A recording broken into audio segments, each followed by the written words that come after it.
थोड़ा हम अपने जीवन के विषय में सोचें कि आज इस एज में आने के बाद या इतने सालों को जीने के बाद क्या आज भी हम सुख सुविधाओं के बारे में ही चिंता कर रहे हैं क्या? आज चारों तरफ उजाड़ है, आज चारों तरफ विरोध है। सोते रहने का, आराम करने का वक्त अब नहीं रहा। अब सिर्फ कमाना और खाना, कमाना कमाना कमाना छोड़कर अब सुसमाचार सुसमाचार और सुसमाचार की चिंता कीजिए।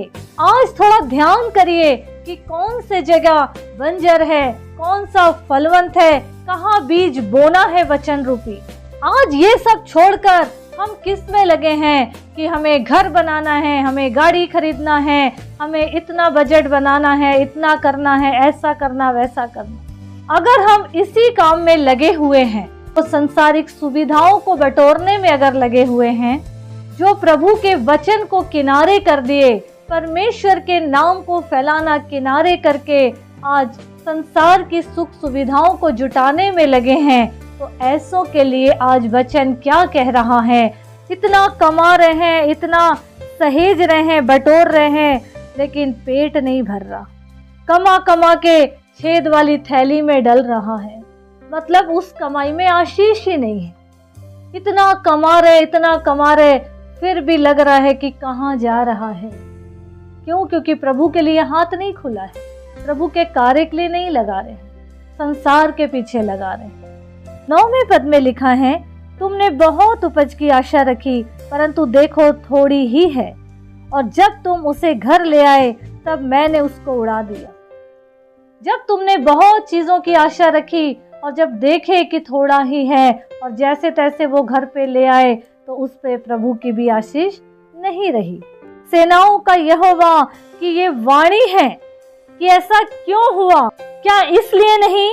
मेरा घर उजाड़ पड़ा है, मैं तुम्हारे दिल के अंदर रहता हूँ, लेकिन वहां पे भी कचरा बना के रखे हुए हो। पूरे 6 दिन काम कर रहे हैं, ड्यूटी जा रहे हैं, ऑफिस जा रहे हैं, स्कूल कॉलेजेस जा रहे हैं, संसारिक बातों को पूरा कर रहे हैं।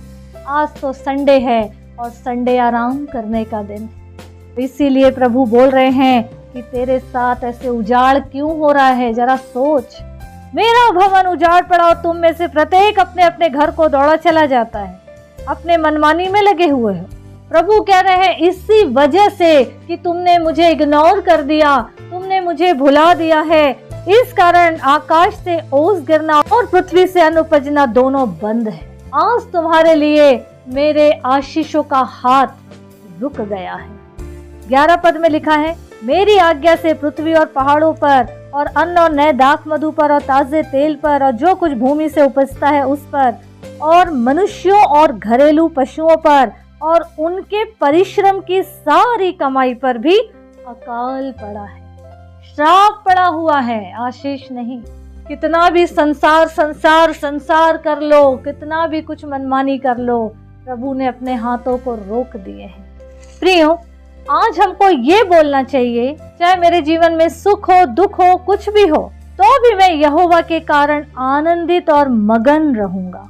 अगर हम हबक्कूक नबी उसका 3 अध्याय में से कुछ बातों को देखेंगे, तो भी मैं यहोवा के कारण आनंदित और मगन रहूंगा और अपने उद्धारकर्ता परमेश्वर के द्वारा अति प्रसन्न रहूंगा। यहोवा परमेश्वर मेरा बलमूल है, वो मेरे पांव हरिणों के समान बना देता है, वो मुझको मेरे ऊंचे स्थानों पर चलाता है।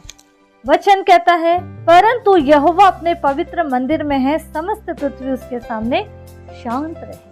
अगर हमें संतुष्टि थोड़े में मिल रही है तो उतने में खुश रहिए, कमाइए, सब कुछ करिए, लेकिन प्रभु के लिए सही तरीके से समय तो निकालिए। सिर्फ शॉर्टकट की सोने जा रहे हैं, आधा आंख बंद है, आधा खुल रहा है, आधी झपकी आ रही, आधा शरीर गिर रहा बिस्तर में, आधे उठ रहे, सब आधे आधे में चलो जल्दी से है हमारे पिता करो और सो जाओ, वो भी आधा अधूरा, पूरा होते होते तक तो खर्राटे मार रहे हैं लोग। तो इसीलिए जो बो रहे हैं वही मनुष्य काट रहे हैं। अच्छा चाहिए तो अच्छा बीज भी बोना पड़ेगा। अगर प्रभु से कुछ चाहत है तो उसकी आज्ञा को मानिए, उसके लिए भी समय निकालिए। हम क्यों श्राप कमाएं? हम श्राप के लिए नहीं, आशीषों के वारिस होने के लिए बुलाए गए हैं। जिस तरह हम संसार के लिए समय निकालते तो भी कम पड़ जाता है, प्रभु के लिए निकालिए तो सब कुछ परफेक्ट होता चला जाएगा, सब कुछ अच्छा होता चला जाएगा। तो वचन कहता है भजन 34:8 में, परख कर देखो कि यहोवा कैसा भला है। तो प्रियो, प्रभु की महिमा का कारण बनिए, प्रभु को समय दीजिए, सुसमाचार प्रचार करिए और प्रभु के राज्य के योग्य बनते चले जाएं। प्रभु यीशु मसीह इस वचन के द्वारा हम सभी को आशीष दे। आमीन आमीन।